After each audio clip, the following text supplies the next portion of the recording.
Este es El Mundo del Derecho y el Derecho en el Mundo, un programa de análisis, comentarios y discusiones sobre temas de actualidad tratados desde una perspectiva jurídica. Y ahora con ustedes, el doctor Carlos Gabuardi.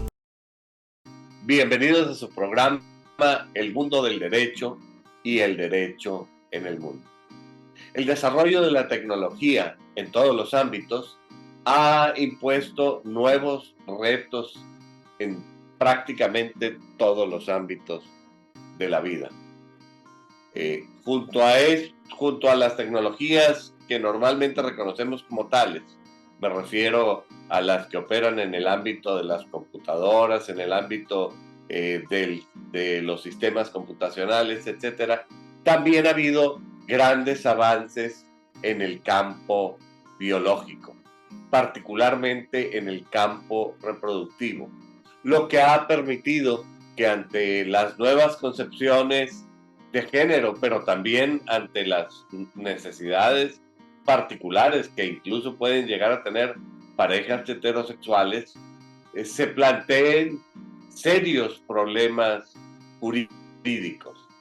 Problemas jurídicos que tienen una dimensión doméstica, me refiero al tratamiento que se le da en México, y mucho más complicados cuando esto ocurre en el ámbito del derecho internacional privado. Así es que para conversar sobre este tema he invitado a una abogada extraordinaria y todavía mucho mejor persona. Me refiero a la doctora Roselvira Vargas Vaca. Roselvira es licenciada en Derecho por la Universidad Nacional Autónoma de México, en donde hizo también una especialidad en Derecho Internacional Público, tiene una maestría por la propia UNAM y un doctorado en Derechos Humanos. Roselvira es además miembro de número y presidenta de la Academia Mexicana de Derecho Internacional y Comparado. Ella es docente en diferentes universidades de la Ciudad de México, entre las cuales podemos destacar muy principalmente la propia Universidad Nacional Autónoma de México, la Universidad Anáhuac, la Universidad Motolinía del Pedregal. Ella tiene una importante serie de publicaciones en el ámbito del derecho internacional público y del derecho internacional privado, además de ser abogada postulante en temas relacionados con asuntos litigiosos, principalmente en materia de derecho internacional privado, aunque no únicamente en asuntos de derecho internacional privado, porque realmente para ser un buen abogado internacionalista, primero hay que ser un gran abogado doméstico. En esta ocasión, el tema que he querido invitar a Elvira a tratar es el que se refiere a la gestación por sustitución. No es un problema fácil, Rosa Elvira, y me parece que tiene muchas aristas. Para comprender bien el problema, porque aquí también hay muchas dudas, quisieras ayudarnos a entender qué es lo que significa la gestación por sustitución. A veces se habla la maternidad por sustitución, se habla de vientres de alquiler. Se usan muchos términos y me parece que hay poca claridad. Efectivamente. Antes que nada, agradecerte, querido doctor, por la invitación para poder charlar sobre este tema que, como bien dices, ha generado mucha inquietud no solamente en el ámbito nacional, sino también en el sistema internacional. Ya desde hace algunos años, un foro que es el de la Conferencia de la Haya para el Derecho Internacional Privado, del cual forma parte México, ha puesto también sobre la mesa la importancia de atender la problemática que ha dado esta figura.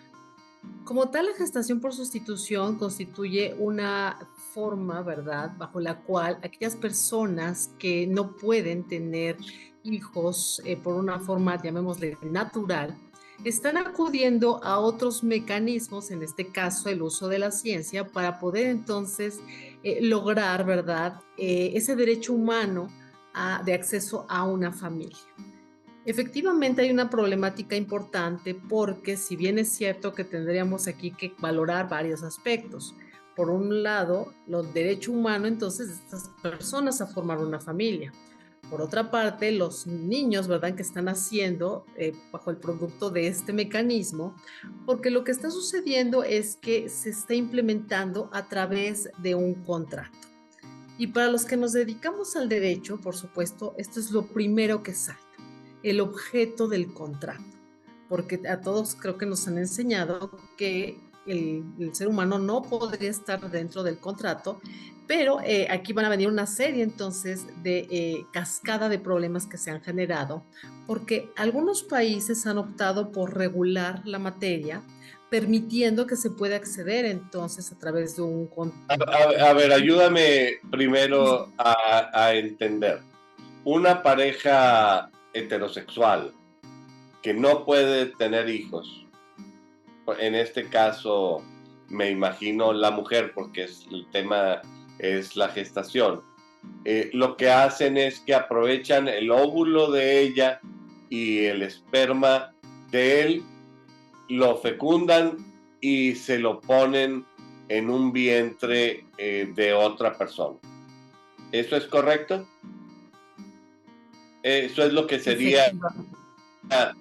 Ok, también la otra posibilidad es, según lo que tú me has platicado anteriormente, es que una persona o dos personas del mismo sexo, eh, especialmente dos hombres, porque realmente si fueran dos personas del mismo sexo mujeres, pues no habría el problema de la gestación, porque una de ellas podría gestar.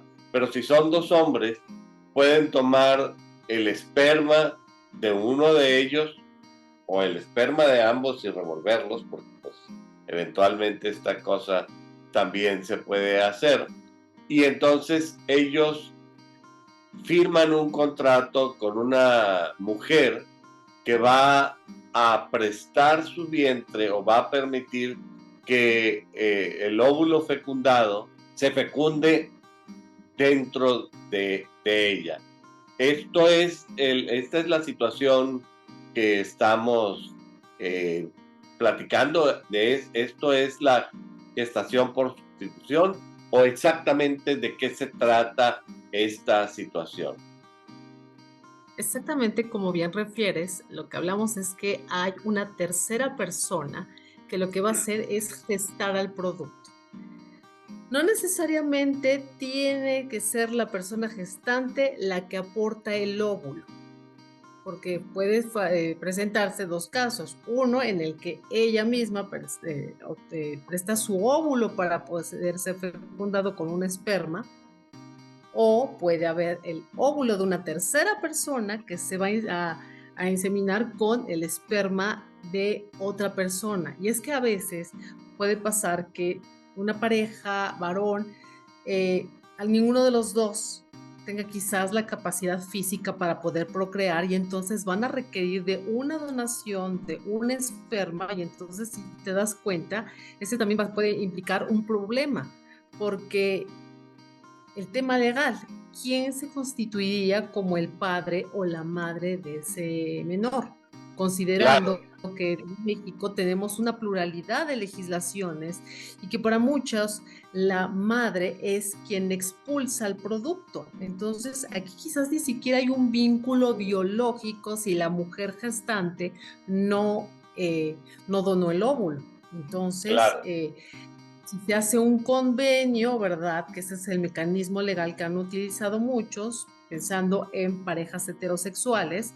Si una mujer sí puede dar un óvulo, pero lo que no puede es desarrollarlo dentro de sí y opta porque una tercera sea la que lo geste, Si la ley dice que madre es aquella mujer que expulsa el producto, entonces aquí ya tenemos un problema entonces legal. El tema contractual, entonces, conlleva también otros aspectos, como cuáles, que la determinación de la afiliación es una temática de orden público. No la podemos convenir a través de un contrato, porque si lo judicializamos, pues un juez va a decir, le va a saltar, va a decir no, porque hay una norma entonces que tenemos a la cual nos tenemos que constreñir. Ha sido tal el número de casos que se han presentado en los últimos años que precisamente es lo que te mencionaba hace un momento. La Conferencia de la Haya para el Derecho Internacional Privado en temas de convenios transfronterizos están viendo esto como una problemática, toda vez que en algunos casos algunas oficinas registrales les están negando el registro a esos menores. ¿Bajo qué argumento? Dicen es que yo con un contrato no puedo entonces generar ese vínculo. Yo no tengo entonces la certeza y por ende, hasta que no exista, por ejemplo, un procedimiento judicial en donde se determine quién es biológicamente el padre o la madre, no voy a hacer el asiento registral. Con ello se está violando un derecho humano del menor, los derechos de identidad, que conlleva al registro, al Sí, nombre y porque a la aquí nacionalidad. están involucrados los padres biológicos, la madre gestante, los eventuales donadores de esperma o de óvulos y quizá mucho mayor importante, los niños que son productos de estos procedimientos. Antes de que nos empieces a platicar, Así es. ¿cuál es el tratamiento desde la perspectiva del derecho internacional privado?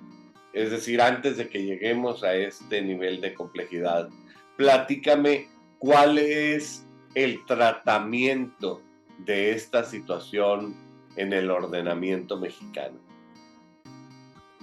Diría que tenemos regulado en el país dos legislaciones que expresamente hablan de la figura. La figura la pueden denominar, bueno, aquí ese es el punto también importante. Tiene diversas denominaciones y eso también es un problema si lo vemos desde el punto de vista legal.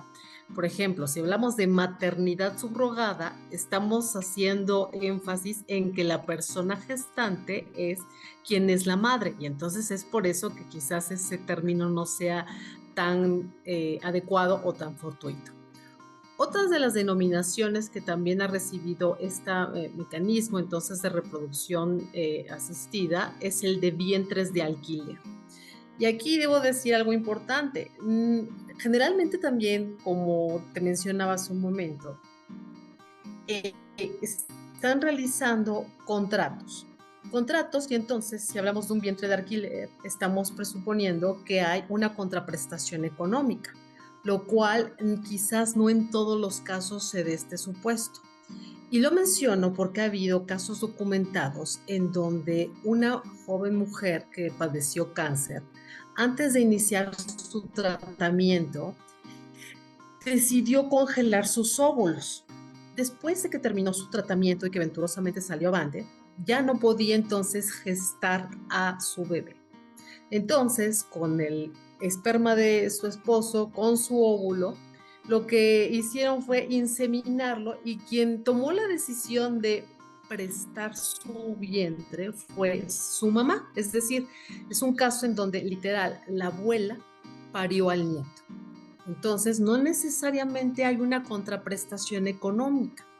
Por ende, varios países lo que han optado es por determinar que una gestación ciertamente puede conllevar una contraprestación económica y la razón es porque la persona gestante finalmente va a requerir de cuidados médicos, atención quizás previa, durante y después del embarazo, quizás Para tenga ella y para el producto. Claro, entonces ahí sí lleva a una contraprestación económica. Entonces te decía, si hablamos de un alquiler del vientre, no necesariamente estamos hablando de una contraprestación económica. También por eso quizás no sea tan cierto denominarle de esta forma. También algunos le denominan arriendo de útero, alquiler de vientre, madre portadora, madre sustituta, en fin. Creo que desde mi punto de vista, junto con otros expertos con los que hemos trabajado, este tipo de investigación que se ha llevado a cabo, creemos que el concepto más idóneo es el de gestación por sustitución, por lo que te mencionaba antes. Quienes tenemos una formación de abogados nos enseñaron que ese principio, ¿verdad? De que siempre teníamos la certeza de quién era la madre. Con este tipo de técnicas de reproducción asistida, realmente ya no tenemos precisamente esa certeza. Claro, es decir, que en realidad la situación se complica desde todo punto de vista, porque inclusive creo que el término maternidad, como tú me lo habías mencionado, puede prestarse a mucha confusión, porque aquí en el drama humano de esta mujer que tuvo cáncer y que su mamá permitió convertirse en la gestante, en la gestadora de este producto, pues yo me imagino que con los conceptos tradicionales, la abuela sería la madre. Efectivamente, efectivamente. Y aunque hablamos que en ese caso no hubo un problema técnico legal de que la abuela quisiera quedarse con el nieto, el tema es que en algunos casos se ha documentado que este tipo de proceso puede generar en la persona gestante un vínculo afectivo. Esto ya es una temática más que tiene que ver con un aspecto de psique. Y se han llevado ante Y tribunales biológico, casos. porque es Claro. decir, durante la gestación se empiezan a liberar una serie de hormonas y de endorfinas y un montón de cosas que es el mecanismo que utiliza la naturaleza para crear un vínculo con el producto. Pero aquí, pues esto queda eliminado porque realmente la madre es la persona que prestó el óvulo, me imagino. Y mira, te diré una cosa, porque qué tal si el óvulo de la mujer, en este caso se le ha denominado madre, o sea, padre o madre intencionales o comitentes. Puede ser que ninguno de ellos tenga la capacidad física para donar su propio material genético y que tengan que optar por una donación de un tercero. Entonces, técnicamente, si hablamos que la filiación se podría determinar mediante un vínculo sanguíneo, este no sería el caso. Por eso es que en discusiones legales se llegó a pensar, y eso lo determinó la Corte de manera reciente cuando resolvió un caso, que la voluntad procreacional podría ser el elemento suficiente dentro del derecho mexicano para atribuirle entonces paternidad o maternidad a una persona, precisamente por esta temática de imposibilidad de prestar su material genético, porque quizás no es viable para poder lograr un embarazo. Claramente, en el caso de dos hombres, pues hay una imposibilidad física y biológica. Sin embargo, dos hombres también podrían recurrir a este procedimiento. Y platicábamos del caso de Miguel Bosé y la persona que era su esposo, ¿verdad? Así es, porque lo que también podemos encontrar es que en algunos países donde se ha autorizado que se realice este tipo de prácticas, en algunos casos han optado por ser restrictivos. Por ejemplo, no permiten que personas del mismo sexo puedan recurrir a esta técnica. O también han establecido otro tipo de parámetros, por ejemplo, solamente en el caso de personas heterosexuales y siempre y cuando estén casados. Entonces, ahí es cuando vemos una perspectiva legal que se está conformando acorde a la idiosincrasia, a los ideales de una sociedad en un contexto determinado. En México lo que ha sucedido es que han optado, aunque no tenemos, como te decía, una regulación tan estricta, bueno, estricta en el sentido de prohibir, o sea, vamos, hay una regulación, como te decía, en el estado de Tabasco y en el estado de Sinaloa. Y en algunos casos, otras legislaciones de otros estados, entonces, han optado por ser prohibitivos y no permitir esta técnica. Y Como por en algunos ejemplo, casos han sido un poco más laxos. ¿qué estados han prohibido esto? A ver, ahorita te mencionaré en todo caso algunos que han optado, como te decía hace un momento, por esta temática. Mira, por ejemplo, en el caso de el estado de Colima, se ha señalado que puede haber una adopción plena, dice, producto del embarazo logrado como consecuencia del empleo de inseminación artificial o fertilización in vitro, con la participación de una madre sustituta, dice el Código Civil, en el artículo 410b, y te dice con la participación de una madre sustituta que haya convenido con los presuntos padres darlo en adopción. O sea, si te das cuenta, realmente, técnicamente, esto es una gestación por sustitución, pero la vía legal para darle, en este caso, un estatus al menor ha sido una adopción.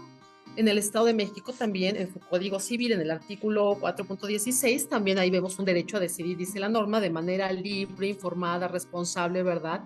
El número de hijos, y dice, así como a emplear métodos de reproducción asistida para lograr su propia descendencia. Entonces, esa parte en donde la ley no es tan específica, cuando te dice, bueno, cuando optes por cualquier método de reproducción, digamos, si no está prohibido, está permitido, y eso es lo que ha dado brecha a que en varios estados en donde no hay una prohibición expresa, las personas estén optando entonces por realizar este tipo de técnicas. Michoacán también en su código familiar en el artículo 149, Querétaro, por ejemplo, también Zacatecas, código familiar, en fin, te decía, entonces aquí vamos a encontrar legislaciones que aunque técnicamente no hablan de este tipo de procedimiento, como son estrictamente Tabasco y Sinaloa, los otros te permitirían, vamos, bajo una vía interpretativa, y es lo que están haciendo, irse por este mecanismo.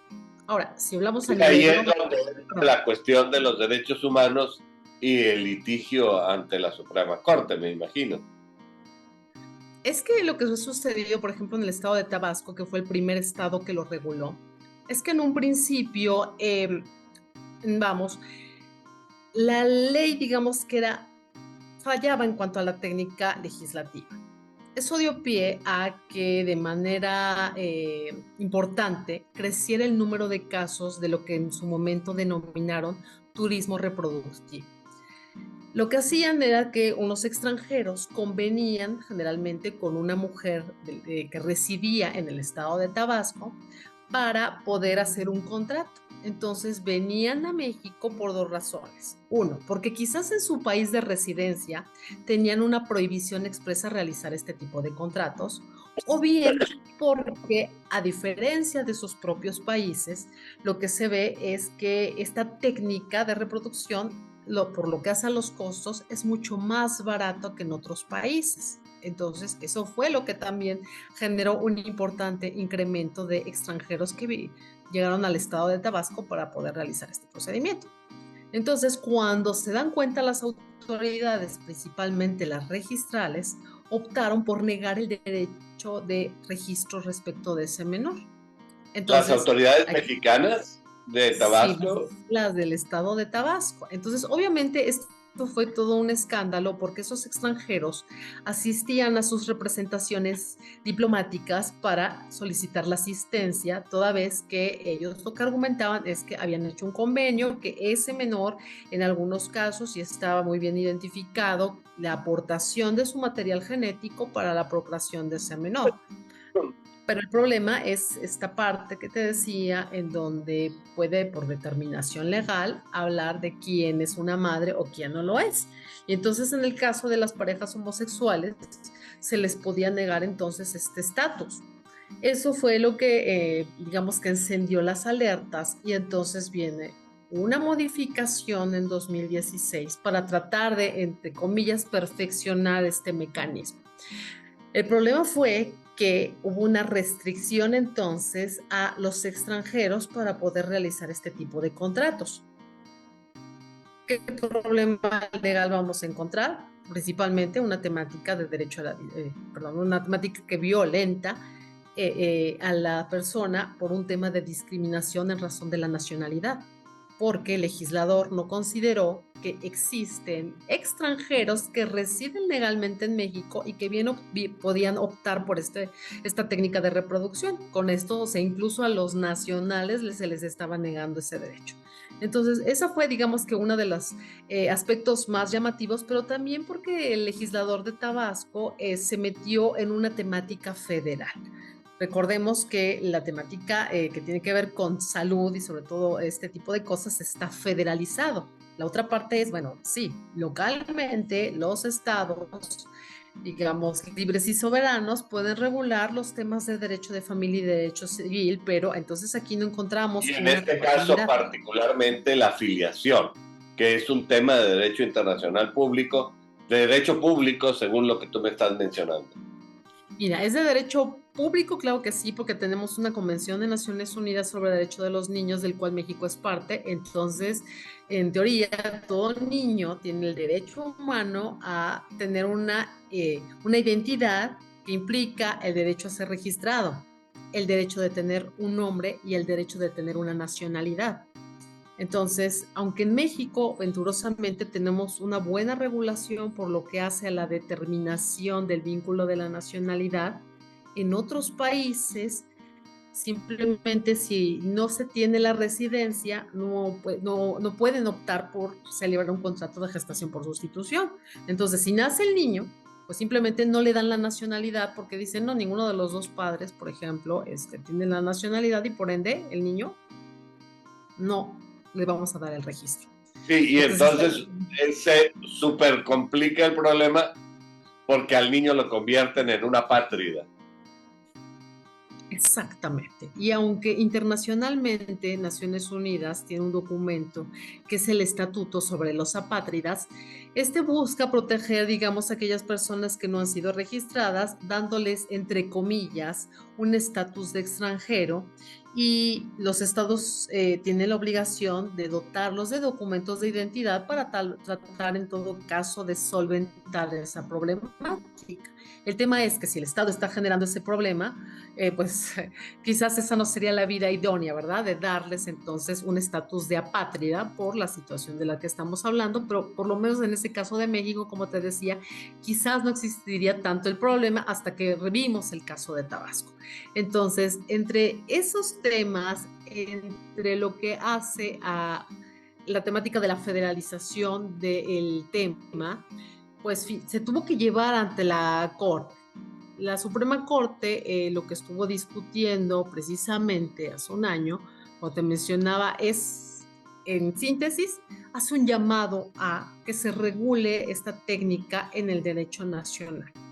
¿Por qué? Porque lo que estamos viendo es una violación de derechos humanos y sobre todo lo que te mencionaba, el tema de la voluntad procreacional es un elemento importantísimo porque entonces ya no solamente necesitamos un vínculo biológico con el producto, basta sino la intención.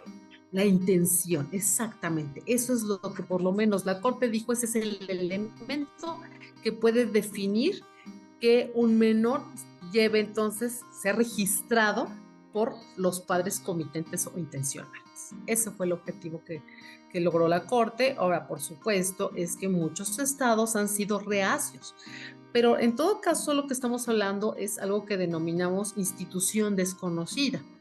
Vamos, bajo una institución desconocida, un juez no se podría excusar de solventar los problemas que podría generar este tipo de temas.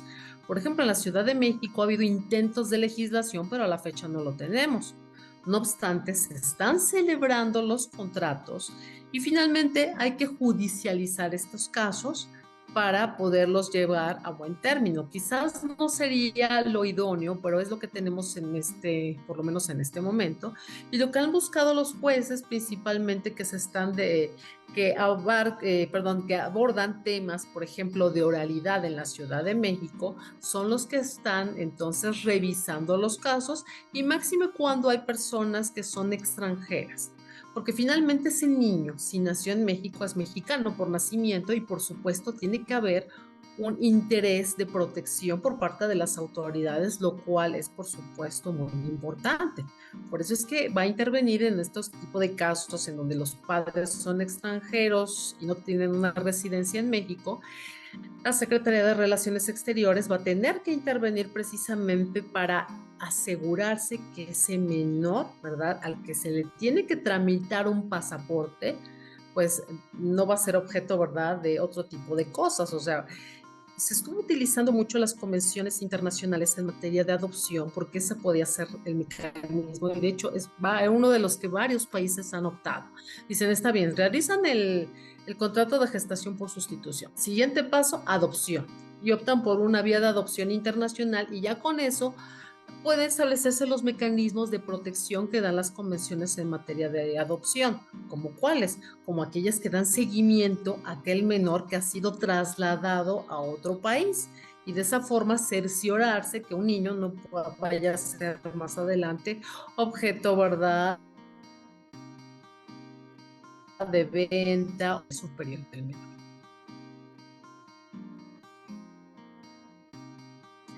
Otros simplemente lo que optaron es por ser prohibitivos. Por ejemplo, España, como te mencionaba, Francia, Alemania, Colombia, son algunos de los países que han optado por prohibirla. Algunos han sido un poquito más laxos, por ejemplo, Brasil, Chile, la India, Grecia, en fin, Reino Unido, porque ellos han visto entonces que puede ser permitivo, considerando hacer una regulación idónea para proteger al menor, proteger a las familias, proteger a los gestantes. Porque como toda temática contractual, vamos, o sea, siempre se espera que el producto nazca en las mejores condiciones. Pero ¿qué Claro. pasaría si por una situación, ¿verdad?, biológica, un niño nace, por ejemplo, con algún síndrome, y que quizás no sea el niño del cual tenían una cierta expectativa los padres intencionales? Sí, Hay claro. casos documentados en México en donde un niño nació con una deficiencia, ¿verdad?, en sus capacidades, y habían nacido, vamos, gemelos. Entonces estos padres optaron por llevarse al niño sano y le dejaron a la mujer gestante al niño que había nacido disminuido en sus capacidades. Entonces ahí vemos también algunos de los riesgos, ¿no? Porque ¿Y la persona qué gestante. pasó con esto? Porque me parece que en todo esto hay un drama, desde la cuestión de que por esta situación hormonal que estábamos platicando, la mujer diga, pues mira, son mis hijos y la filiación es una cuestión de interés público, hasta cómo que te llevas al que está sanito y me dejas al otro aquí, o que ya nos arrepentimos porque nos peleamos y pues ni modo, ya no queremos al niño. ¿Qué es lo que sucede en estas Efectivamente, es que ese situaciones?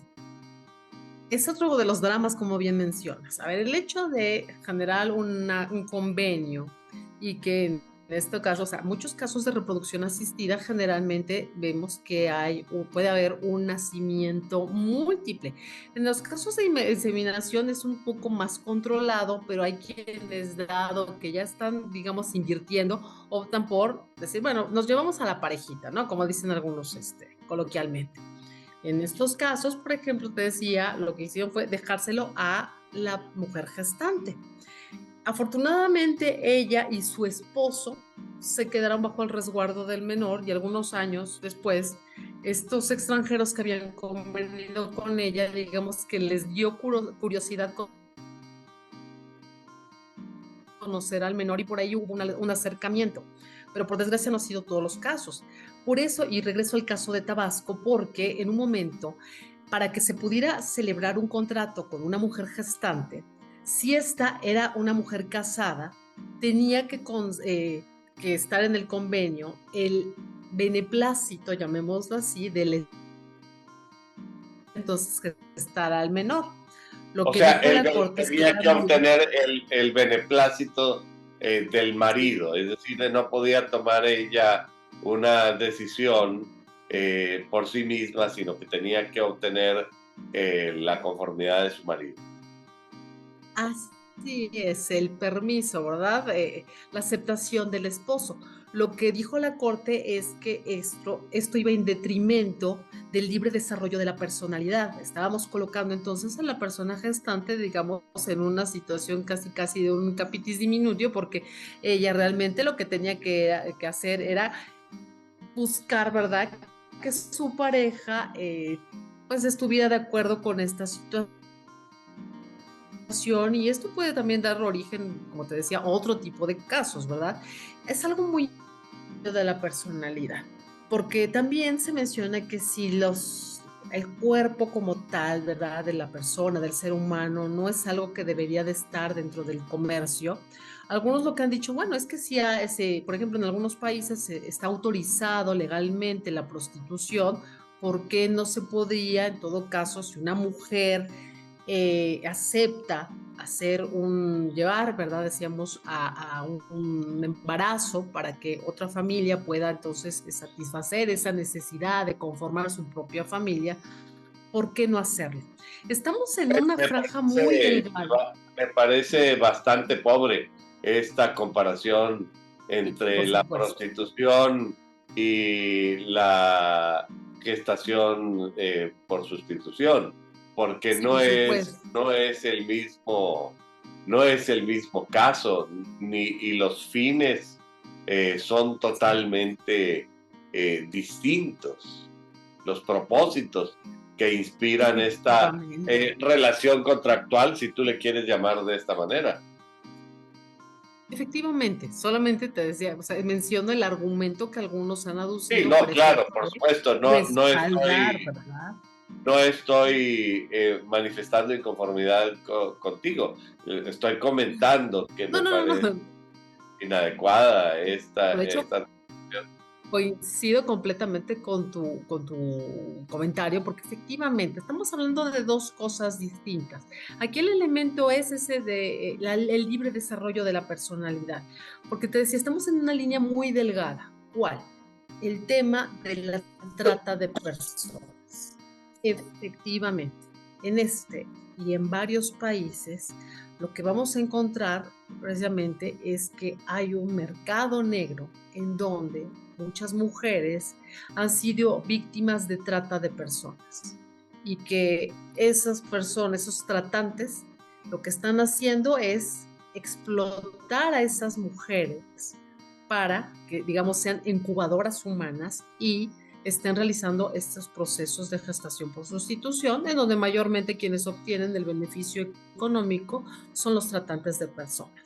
Eso es lo que ha encendido además los focos rojos dentro del sistema internacional, precisamente porque aquí tendremos que hablar de otro tipo de mecanismos, ¿verdad? El que tiene que ver precisamente con la cooperación internacional para tratar de atender entonces estos temas que finalmente no dejan de ser de delincuencia transfronteriza. Entonces, hay un elemento más que encontramos en este tipo de convenios, por lo que hace a este tópico, ¿verdad? Que eso es lo que ha hecho que muchos opten por ser estados prohibitivos y simplemente decirlo no.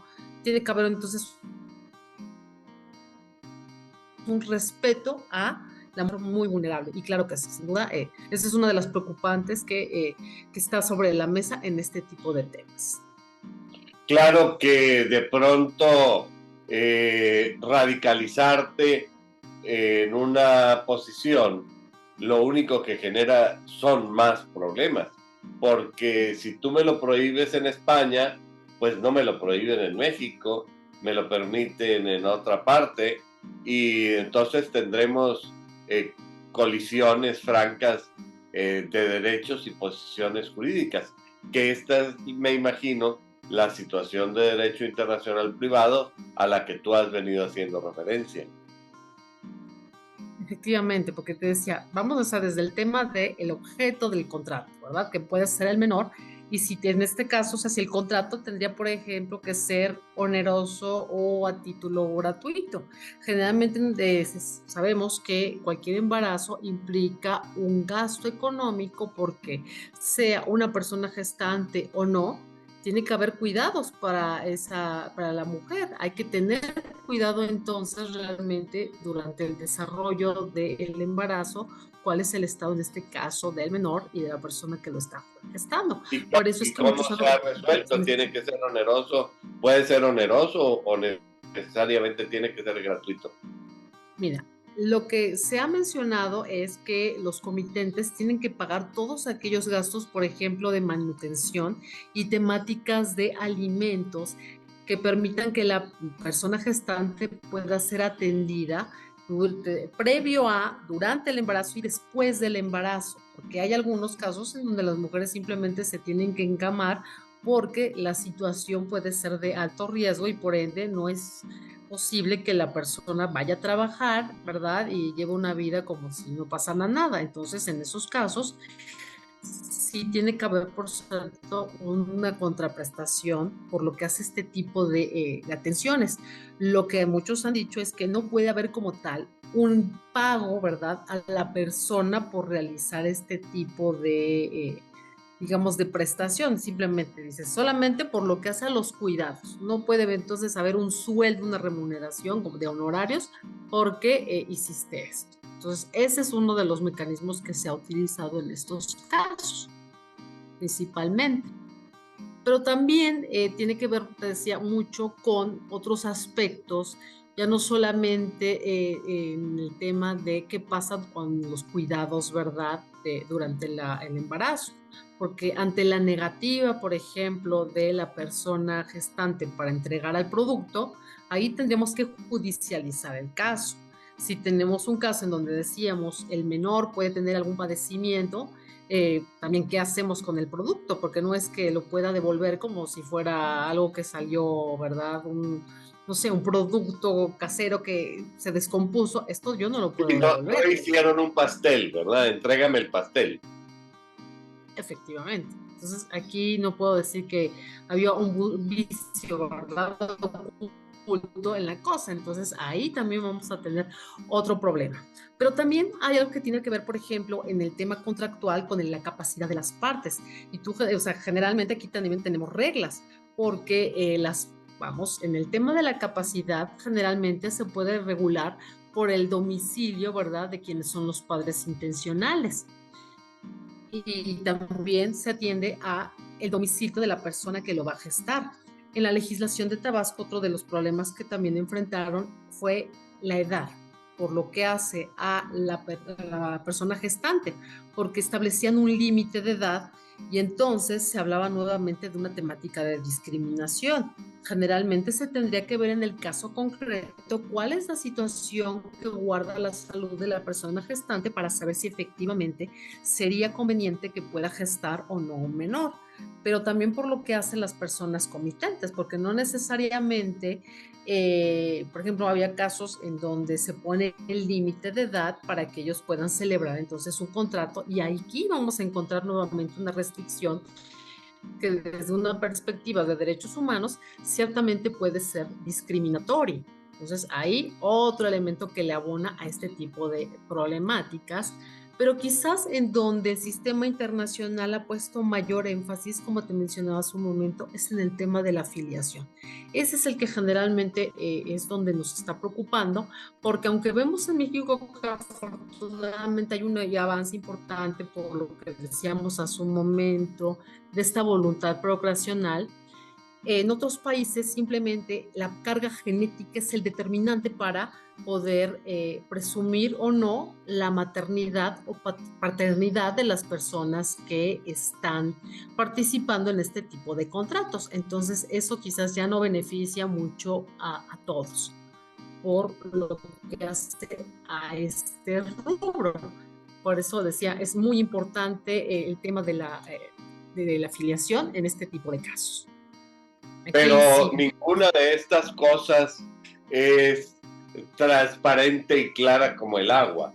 Es decir, realmente la determinación con precisión de estos derechos pasa por la vía judicial. Yo creo que eventualmente las personas que decidan optar por cualquiera de estas alternativas tienen que presupuestar la defensa judicial de aquello que quieren lograr como parte de su presupuesto o proyecto. Suena muy feo hablar de presupuesto cuando se trata de una cuestión tan delicada, pero pues en realidad así es, ¿no?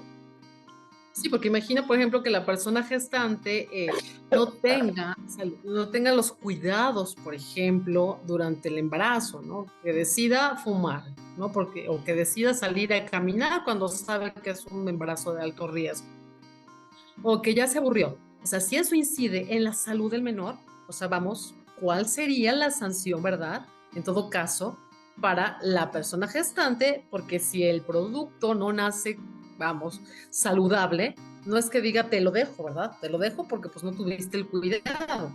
Aquí, otra vez, si hay una contraprestación económica que algunos países lo han permitido, pues por ahí podría haber una sanción.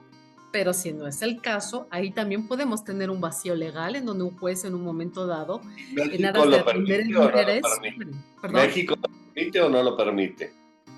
La pero sí, contraprestación no, económica. no hablamos entonces de una prestación, contraprestación, hablamos de el apoyo económico, sí, para el proceso para que se lleva durante el embarazo, hasta ahí, en temas de alimentos, hasta ahí.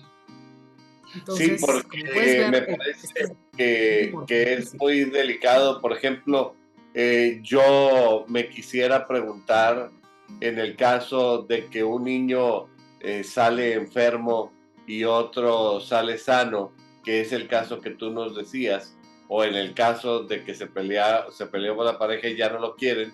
Bueno, ¿qué pasa? ¿Hay manera de obligarlos a que cumplan? Porque no es nada más de decirle a la gestante, sepárate de tu niño, sino eventualmente decirles a los padres comitentes, responsabilízate de lo que asumiste. Ahí, ¿qué es lo que ha pasado? Pues mira, aquí nos estamos enfrentando a dos aspectos que estudia el derecho internacional privado. El primero de ellos tiene que ver con quién es la autoridad, quién es el foro competente para conocer este tipo de casos o en su momento, cuál sería la norma de aplicación, porque también ese es uno de los puntos controvertidos. ¿Qué pasaría entonces con un contrato privado en donde se establece una temática de competencia? Generalmente en una temática mercantil no tendríamos quizás mucho problema siempre y cuando exista un vínculo cercano de la relación contractual con el foro que se establece. Pero aquí tendríamos generalmente, por lo que se ha optado en varios países, es que el foro, o sea, que debe de conocer la autoridad del lugar en donde se encuentra domiciliada la persona gestante, que generalmente es el por el cual se ha optado. Y las normas de aplicación, recuerda que aquí también tenemos algo importante, el que tiene que ver con el interés superior del menor. Entonces, si hay algún punto de contacto respecto de alguna norma que resulte benéfica para el menor, podría aplicarse esa norma. Generalmente, entonces, sobre todo estamos hablando de este tipo de contratos internacionales en donde las personas comitentes tienen su domicilio en otro país distinto a la de la persona gestante. Entonces, esos son los dos. Efectivamente, no son nada más los derechos de las partes contratantes, es también los derechos del niño. Efectivamente, que eso es lo que ha dicho la conferencia de La Haya. Lo que tenemos que poner en el centro de esta discusión es el interés superior del menor. Entonces, en el caso de México, recordemos que además tenemos un protocolo de actuación para el caso del poder, o sea, que aplica el Poder Judicial cuando tenemos casos de menores. Se tiene que estar siempre a cómo vamos a, entre comillas, potencializar, ¿verdad? Que esos derechos humanos del menor sean realmente efectivos para este tipo de casos. Y eso es lo que nosotros estamos viendo y a lo que nos estamos enfrentando. Entonces, entonces con este tipo de casos. Ahora, el llamado es, hay que legislar, porque eso es lo que finalmente preocupa. Pero legislar cómo, porque además consideremos que, sobre todo en este tipo de casos, lo que vamos a ver es que en la materia civil puede ser diversa, ¿verdad? En distintas regiones del mundo y no digamos en el caso de México. Tan es así que hay algunas legislaciones estatales que han optado por prohibir entonces la gestación por sustitución, pero en otros han sido un poco más flexibles y al final del día, como te decía, independientemente de que esté regulado o no, es una institución desconocida. Y un juez lo que va a pasar es que no va a poder decir, zafo, no puedo, no quiero, porque eso no está regulado en mi ley.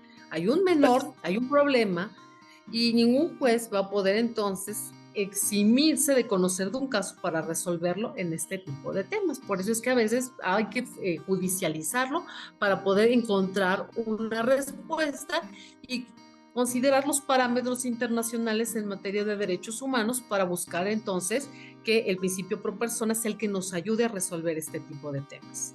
Y ahí necesariamente habrá que ir ante la ausencia de legislación expresa, pues habrá que crear argumentos sólidos basados en la doctrina, en los principios generales del derecho, en los derechos humanos, es decir, para eventualmente, al no existir derecho, crear el derecho a partir de la argumentación jurídica. Y junto a esto, de las problemáticas que tú me has comentado que existe es la cuestión del fraude a la ley. Es decir, que al estar prohibido en una parte, yo me voy a una parte donde está permitido, pero en realidad lo que estoy haciendo es tratarme de sustraer de las normas imperativas de mi foro de origen,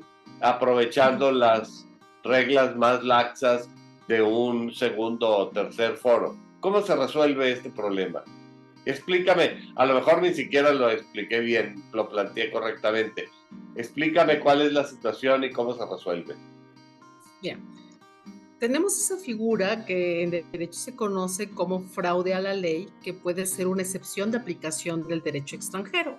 Es decir, una persona, en este caso, por ejemplo, padres intencionales, viajan a otro país toda vez que en su lugar de residencia, ¿verdad?, existe una norma prohibitiva y entonces para beneficiarse optan por irse a otro lugar, a otro país, obtener ese beneficio, en este caso sería el menor, y regresar a su país. El problema es que si la autoridad detecta que esto es una conducta fraudulenta, puede negar el reconocimiento de un documento extranjero. Eso fue lo que ha pasado en España. O sea, realmente, como está prohibido en ese país, y muchos españoles viajaron a otros lugares del mundo para poder entonces tener a su familia, dijeron simplemente esto es un acto de fraude a la ley y por ende no te vamos a reconocer entonces ese estatus. No obstante que estamos hablando de un elemento de filiación y eso es lo que realmente puede resultar preocupante. Y no obstante, ahora, estamos hablando de que los derechos fundamentales de los menores. Es que ese es el punto central. Algunos han sido muy estrictos al preferir, vamos, en un acto de ponderación prefieren que prevalezca el orden público a que prevalezca el interés superior del menor. Eso es la verdad muy preocupante. Pero desde su visión no podemos aceptar que si hay una regulación prohibitiva, se esté haciendo entonces, se esté eludiendo esta norma con un pretexto, digamos, porque para ellos constituiría un pretexto. Ahora, es interesante porque el vínculo en este caso de filiación de los extranjeros con los menores se puede generar por diversos mecanismos, es decir, puede haber entonces una acta de nacimiento en un país, generada en un país extranjero que tiene que ser en todo caso reconocida por las autoridades locales del país de residencia de los padres comitentes. Puede ser que la reconozcan o no. O puede ser por una sentencia, porque los países que lo regularon lo que hicieron fue establecer un mecanismo en donde tras pasar por un acto contractual, un acto registral, hay que judicializarlo para que se emita una sentencia. Y entonces, nuevamente, es el tema de una sentencia que ha sido dictada en el extranjero. Y entonces aquí tendríamos que visualizar que cada país puede entonces establecer sus mecanismos para el reconocimiento y la ejecución de la sentencia que proviene del extranjero, y no necesariamente te lo van a reconocer. Ese también es un punto muy importante, porque otra vez el menor es el que puede salir afectado por este tipo de determinaciones. Entonces, quizás no es lo idóneo, pero es lo que tenemos, por ejemplo, hasta la fecha, en donde afortunadamente en algunos lugares los jueces han sido muy sensibles y entonces han buscado, por lo menos en México, buena parte de esta parte de el perfeccionamiento de la temática de interés superior del menor que ha permeado en el Poder Judicial en México, pues ha tratado entonces de buscar resolverlo teniendo entonces al interés superior del menor. Pero no podemos negar que existen los otros derechos, ¿verdad?, de las otras partes involucradas dentro de este proceso de gestación por sustitución, porque finalmente no es una técnica, ¿verdad?, de inseminación que se puede hacer en casa. Hay que ir a alguna clínica, y en algunos países lo que se ha hecho es precisamente tener el control para evitar entonces que se puedan dar malas prácticas por parte de estas clínicas. Eso por una parte. Pero también regular, entonces decíamos, buscando proteger a las personas gestantes, buscar que los padres comitentes sean responsables, ¿verdad? Pero también protegerlos por alguna mala práctica o alguna falta de compromiso de la persona gestante. Entonces son muchos elementos que están dentro de esta temática que en un ejercicio para armonizar los intereses de las partes, pues tenemos, ¿verdad? Hay que ver cómo lo resuelve casuísticamente el juez, atendiendo cuál es la circunstancia que prevalece sobre el caso concreto. Esa es la parte entonces en donde se ha puesto mayor énfasis por lo que hace a los jueces mexicanos. Sí, con franqueza, me imagino yo que si existe una gran problemática con el turismo médico que se refiere a cuestiones cosméticas, en donde hay muchos abusos por parte de las clínicas, inseguridad, poco cuidado en la pureza y no contaminación de sus medicinas, tratándose de una gestación sustituta, pues el problema nada más se crece exponencialmente. Bueno, veo que hay muchísimos problemas, pero uno de los más graves que me parece que tú estás tratando es el que se refiere a la trata de personas, tanto de la madre gestante como del niño, porque se puede prestar a explotar a las mujeres que por hambre están dispuestas a permitir que se geste un crío en su vientre. ¿Cómo aprovechar el producto? Pues simplemente de ahí pueden salir órganos, pueden salir células madres, pueden salir un montón de cosas, y la verdad es que las bandas criminales no tienen ningún escrúpulo en explotar todas estas cosas. Dime cómo se ha manejado esta problemática tan grave. Para acabarla de amolar, en México vivimos bajo la amenaza constante del crimen organizado, y parece que esto simplemente les está abriendo un nuevo campo de negocios.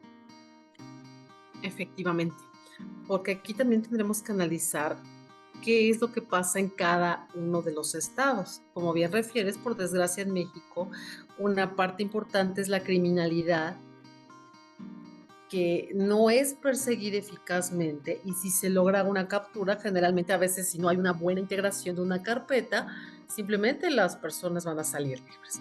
Entonces, eso es lo que puede pasar en países como el nuestro. Por eso te decía, va a haber países en donde para evitar que exista este tipo de conductas delictivas, optan por prohibir este tipo de técnicas de reproducción asistida y dicen, con esto corto de tajo la posibilidad de que grupos delincuenciales utilicen a las mujeres para realizar este tipo de actos. Pero lo cierto es que, por desgracia, no obstante que puede existir una regulación prohibitiva o que exista la trata de personas, me temo que esto sí ya sale, ¿verdad? Esto es un tema incluso que puede involucrar a delincuencia transfronteriza y por eso también es muy importante la cooperación internacional para poder atender este tipo de problemáticas, porque lo que se ha utilizado mucho, por ejemplo, para poder localizar a estas, o más bien ofertar el servicio de estas personas, ha sido a través de Internet. Entonces, es complejo porque es difícil para varios estados, ¿verdad? Que no cuentan con una policía cibernética y aunque a veces nosotros la tenemos, pero no es del todo eficaz como quisiéramos, vamos a enfrentar este tipo de temáticas. Digamos, este mundo, ¿verdad? Interconectado, pues realmente ha hecho que con los mecanismos como en el que estamos haciendo uso en este momento, ¿verdad? Pues pueden localizar a una persona gestante y hasta en tanto no existe quizás una denuncia, pues difícilmente algunas autoridades se van a dar a la tarea de investigar. Entonces, esto es lo que puede profundizar mayormente este problema. Y máxime que como es una técnica de reproducción asistida que implica costos económicos, también vemos un aspecto de discriminación porque solamente aquellas personas que pueden pagar los servicios y que en su caso para ahorrar algunos dólares, en este caso euros, optan por viajar a países como el nuestro, en donde saben que los costos económicos pueden ser entonces menores. Y ahí entonces otro problema. ¿Por qué? Porque la discriminación entre quienes pueden acceder a las tecnologías y quienes no. Y entonces pensamos nuevamente en un tema de derecho humano de última generación que tienen que ver con el acceso al desarrollo de la tecnología que tendría que servir para todos. Pero como es muy caro, muchos gobiernos optan por ni siquiera considerarlo como parte de un sistema de salud porque simplemente irían a la quiebra, ¿verdad? Entonces Eso es dicen lo mejor que yo, esto, eso ni es lo que siquiera yo lo te con... iba a preguntar, que si eventualmente tú podrías exigirle al Estado que te financie uno de estos tratamientos, porque, por ejemplo, si el Estado ha llegado al extremo de financiar el aborto, que es un tema altamente controvertido, es porque y que ha creado problemas desde la definición de cuál es la vida, los derechos de la mujer, por otra parte, y la objeción de conciencia, solamente por citar algunos ejemplos, pues yo creo que en el ámbito de la gestación asistida, pues podría haber razones mucho más importantes para exigirle al Estado que te financie un proceso de estas cosas. Porque lo que tú dices es carísimo. Yo Si no te es, diría si nuevamente no que tienes dinero, no lo puedes hacer. Pues yo te diría nuevamente que habría que judicializarlo y en el caso de México, pues varios casos, por ejemplo, que tienen que ver con menores que no han tenido, por ejemplo, tratamientos para atender su cáncer. Hay algunas asociaciones civiles que han apoyado para judicializar los casos y que con una sentencia se les ha obligado a las autoridades a dotarles de medicamentos.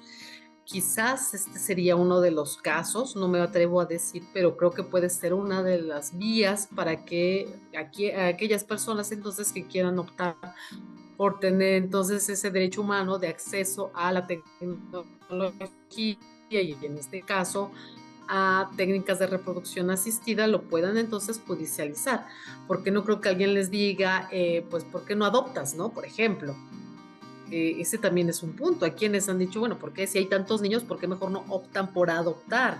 Aquí también es otra temática, porque realmente en el fondo, lo que hemos visto es que muchos lo que desean en el fondo es tener un hijo biológico, es parte entonces de una ideal de procreación que no necesariamente se va a satisfacer con una adopción.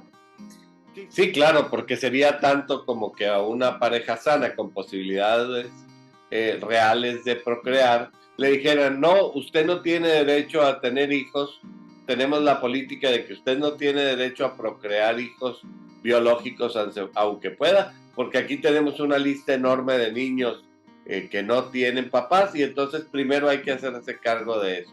Pues yo creo que suena absurdo, ¿verdad? Sí, efectivamente. Entonces también aquí yo creo que tendríamos que pensarlo muy bien porque si no también nuevamente caemos en una discriminación, ¿no? Porque los que son sanos estarían obligados o porque los que están enfermos también tendrían que irse por esa vía. Yo creo que además ya estamos viviendo un mundo en donde esta parte de la libertad del individuo, este avance también y la progresividad de los derechos humanos es también muy importante. Sabemos que hay esa regla en temas de derechos humanos, el de la progresividad. Entonces, no puede haber un retroceso respecto de algún derecho que ya se haya adquirido, ¿verdad?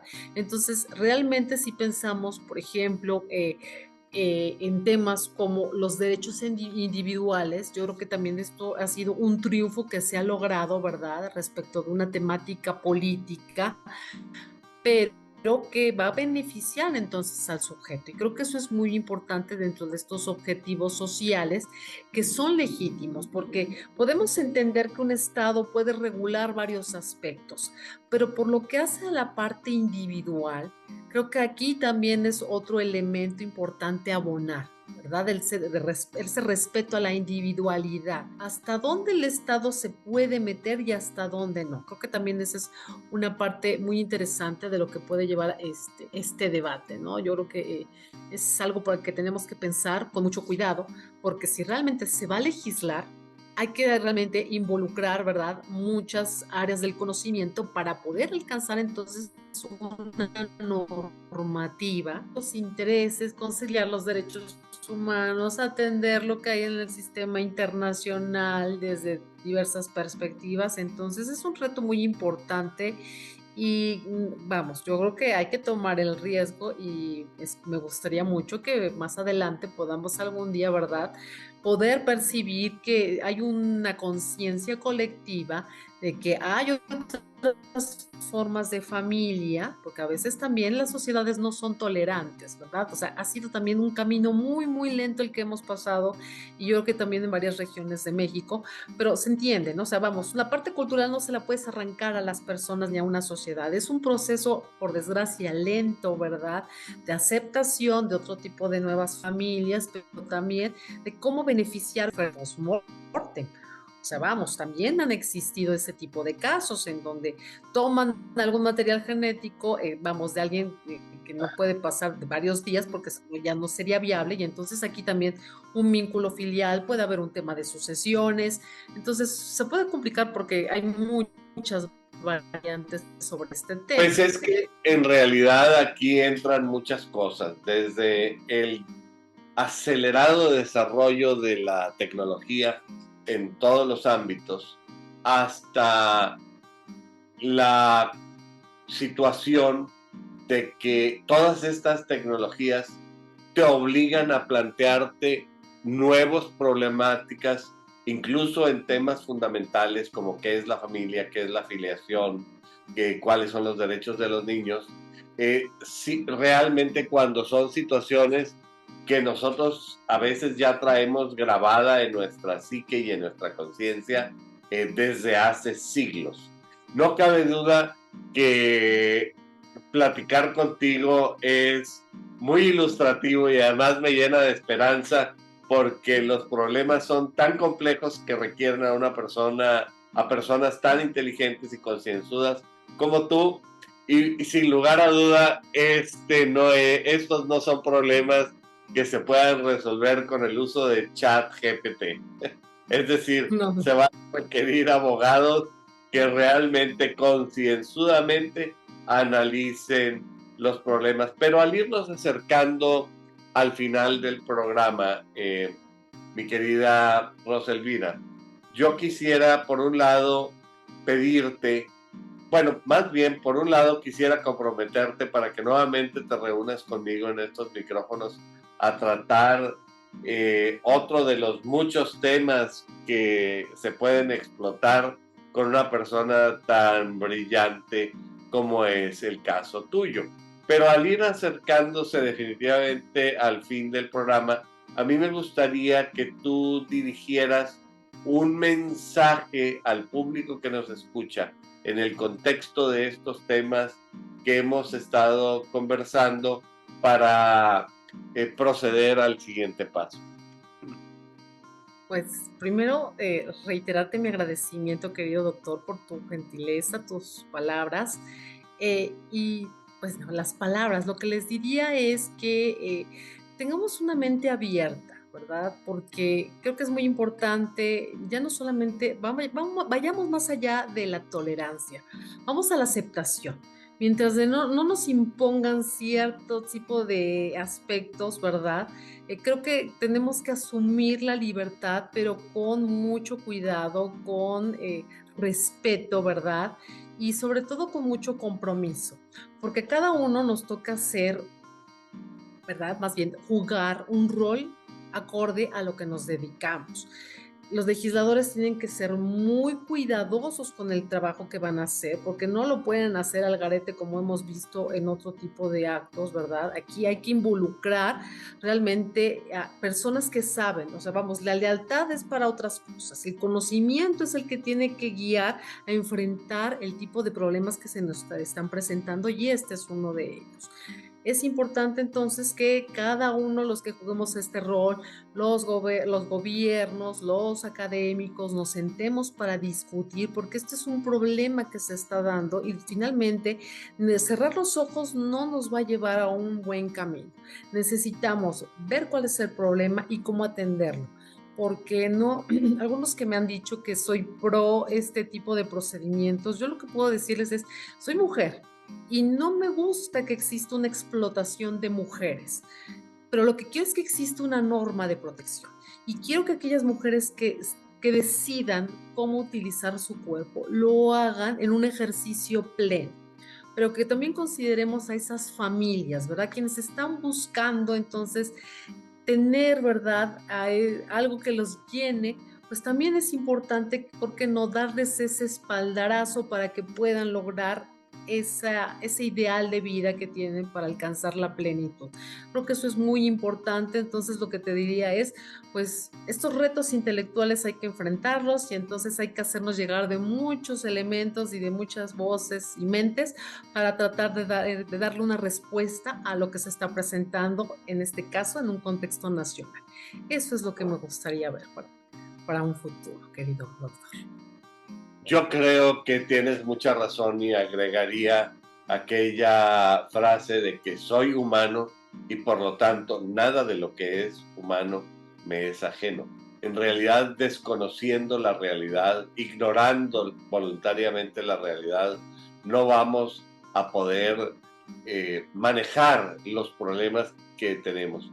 Primero hay que identificar las problemáticas y luego plantear soluciones contemplando todas sus aristas, como tú con mucha precisión nos has ayudado a entender estos problemas no unidimensionalmente, sino pluridimensionalmente. Rosa Elvira, muchas gracias por tu participación y al público que semana a semana nos hace el favor de acompañarnos. Les recuerdo que su opinión es muy importante para nosotros. Nos gustaría tratar aquellos temas que puedan resultar de su especial interés. Así es que nuevamente invitaremos a Rosa Elvira para que nos haga el favor de acompañarnos, pero por lo pronto me despido y espero poder reencontrarme con ustedes la próxima semana. Muchas gracias. Muchas gracias, Rosa Elvira. Gracias a ustedes.